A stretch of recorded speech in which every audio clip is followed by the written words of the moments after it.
कर्ज लेकर रामप्रसाद बीज और खाद खरीदकर चुपचाप घर लौट आया। अगले ही दिन खेत पहुंच गया और नए बीज बो दिए। किस्मत ने इस बार थोड़ा साथ दिया। हल्की बारिश हो गई और धीरे धीरे फसल उम्मीद से बेहतर उठने लगी। देखो शांति, इस बार फसल ठीक लग रही है। बीज भी जम गए हैं और पानी भी समय पर मिल गया। हाँ, आज खेत को देखकर मन को बहुत शांति मिल रही है। ईश्वर की कृपा से इस बार मेहनत रंग लाती दिखाई दे रही है। मन में डर तो अभी भी है, लेकिन पौधों को देखकर उम्मीद जाग रही है। अगर सब ठीक रहा तो कर्ज भी उतर जाएगा और घर की हालत भी संभल जाएगी। आप निश्चिंत रहिए, आपने पूरे मन से मेहनत की है, उसका फल अवश्य मिलेगा। बस यही कामना है कि ईश्वर चाहे तो इस बार हमारे दिन भी बदलेंगे। फसल अच्छी देखकर रामप्रसाद और शांति खुशी खुशी खेत से घर लौट आए। लेकिन उसी रात आसमान अचानक गरज उठा और जोरदार बारिश शुरू हो गई। पूरी रात पानी लगातार बरसता रहा और सुबह होते होते भी बारिश थमने का कोई संकेत नहीं था। ये बारिश कुछ ज्यादा ही तेज हो रही है। रात भर ऐसे ही बरसती रही तो खेत में पानी भर जाएगा। पता नहीं फसल का क्या होगा। पिछली बार भी मौसम ने धोखा दिया था, इस बार भी वही डर मन में बैठा है। बस यही चिंता है कि कहीं मेहनत फिर बेकार न चली जाए। आप इतना चिंतित मत होइए, अभी फसल नहीं है। ईश्वर ने चाहा तो सब संभल जाएगा। बीती बातों को याद करके मन को और भारी मत कीजिए। अभी तक सब ठीक चला है, आगे भी अच्छा ही होगा। आपने ईमानदारी से परिश्रम किया है। ईश्वर इतनी आसानी से किसी की मेहनत नहीं छीनता। सुबह होते होते सब ठीक हो जाएगा। ठंडी बारिश और तेज हवाओं के बीच शांति रामप्रसाद को समझा रही थी, लेकिन उसे भी अंदाजा था कि फसल शायद बची नहीं होगी। 4 दिनों बाद जब ठंड के साथ बारिश थमी, रामप्रसाद तुरंत खेत पहुंच गया। वहां पहुंचकर उसने फसल को पूरी तरह बर्बाद देखा और दर्द से भरकर घुटनों के बल बैठ गया और रोने लगा। सब खत्म हो गया। 4 दिन की बारिश ने मेरी सारी मेहनत बहा दी। जिस खेत को सपनों से सींचा था वही आज उजड़ा पड़ा है। क्यों हर बार मेरे हिस्से में ही ऐसा आता है? कर्ज लिया, फिर से उम्मीद की और आज फिर वही खाली हाथ। घर कैसे चलेगा? शांति और बच्ची का पेट कैसे भरेगा? उनसे नजर मिलाने की हिम्मत भी नहीं बची। हे भगवान, अगर यही लिखा था तो इतनी उम्मीद क्यों दिखाई? अब तो हिम्मत भी जवाब दे रही है। रामप्रसाद अपनी बर्बाद फसल देखकर रोते रोते घर लौट आया। ठंड की कांपती हवाओं और चिंता के बोझ ने उसे अंदर से झकझोर दिया था।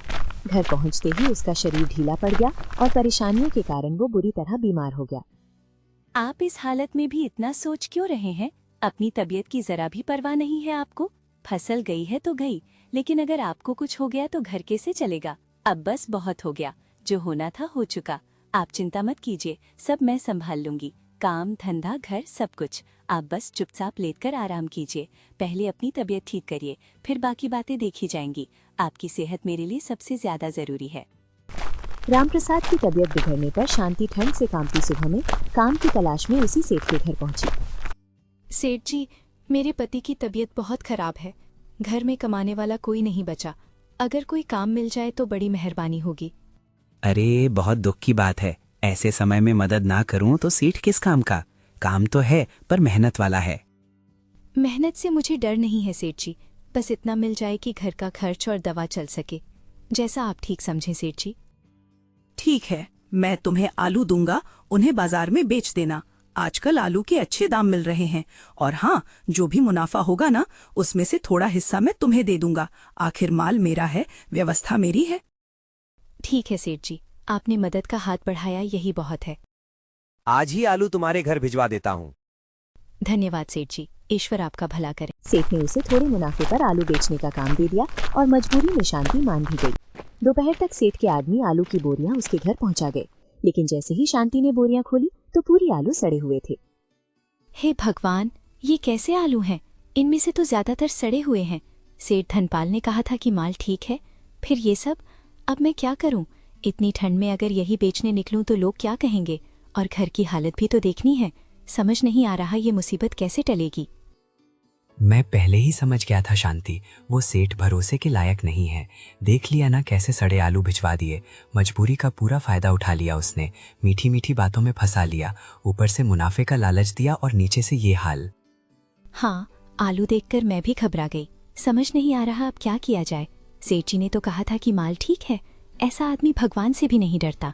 दिल बहुत चल रहा है, लेकिन मजबूरी ने मुंह बंद कर दिया है। काश हालात ऐसे ना होते। अब गुस्सा करने से कुछ नहीं होगा, हालत पहले ही खराब है। कोई रास्ता निकालना ही पड़ेगा, वरना घर कैसे चलेगा। ईश्वर कोई ना कोई राज जरूर दिखाएंगे, बस अभी धैर्य रखना होगा। और इस तरह से ये त्रिशूल मेरी हुई। विचित्र मंदिर ने ये भी कहा था, अगर ये तुम्हारी त्रिशूल नहीं होगी तो तुम जलकर अभी राख हो जाओगी।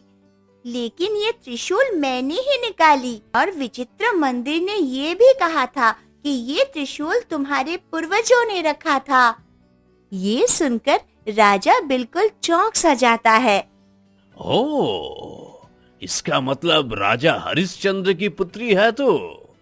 मुझे लगा कि जब राजा हरिश्चंद्र और उनके परिवार की हत्या की थी मैंने, तो तू भी उसमें खत्म हो गई होगी। अरे तू जीवित कैसे बच गई? ये सुनकर रामू और लक्ष्मी दोनों चौंक जाते हैं। राजा हंसते हुए कहता है, मैं पहले इस राज्य का राजा नहीं बल्कि मंत्री हुआ करता था, और फिर हमें एक दिन पता चला कि राजा हरिश्चंद्र के पास पूर्वजों का दिया हुआ एक ऐसा त्रिशूल है, जो त्रिशूल जिसके पास रहेगा उसको कोई हार नहीं सकता। वही त्रिशूल लेने के चक्कर में था, और ये बात राजा हरिश्चंद्र को पता चलते ही राजा हरिश्चंद्र ने इसी जगह छुपा दी। हमने बहुत पूछा पर राजा हरिश्चंद्र ने बताया ही नहीं, तो मैंने गुस्से में आकर राजा हरिश्चंद्र और उसके परिवार की हत्या कर दी, और उसकी नन्ही पुत्री को मैंने अपने सैनिकों से जंगल में फेंक दिया था, ताकि वो जंगली जानवरों का खुराक बन जाए। हाँ, पर अब लगता है मेरे सैनिकों ने ही मुझसे गद्दारी की। तभी ये बात सुनकर रामू लोहार चौंक जाता है और रोते हुए कहता है, बेटी, तुम हमारी सखी पुत्री नहीं हो। मैंने तुम्हें आज तक नहीं बताया, मेरी कोई संतान नहीं थी। लकड़ियां काटने में जंगल में गया था, उसी समय तुम मुझे वहां मिली, घने जंगल में।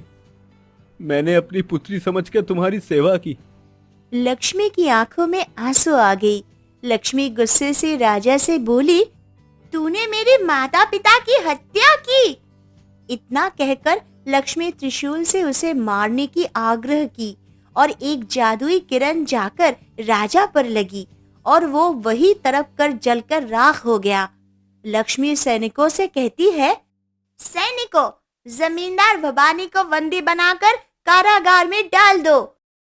जमींदार भवानी लक्ष्मी से बहुत गिड़गिड़ाया, पर लक्ष्मी ने जरा भी तरस नहीं खाया, उसे कारागार में डलवा दिया, और इस तरह न्याय की जीत हुई।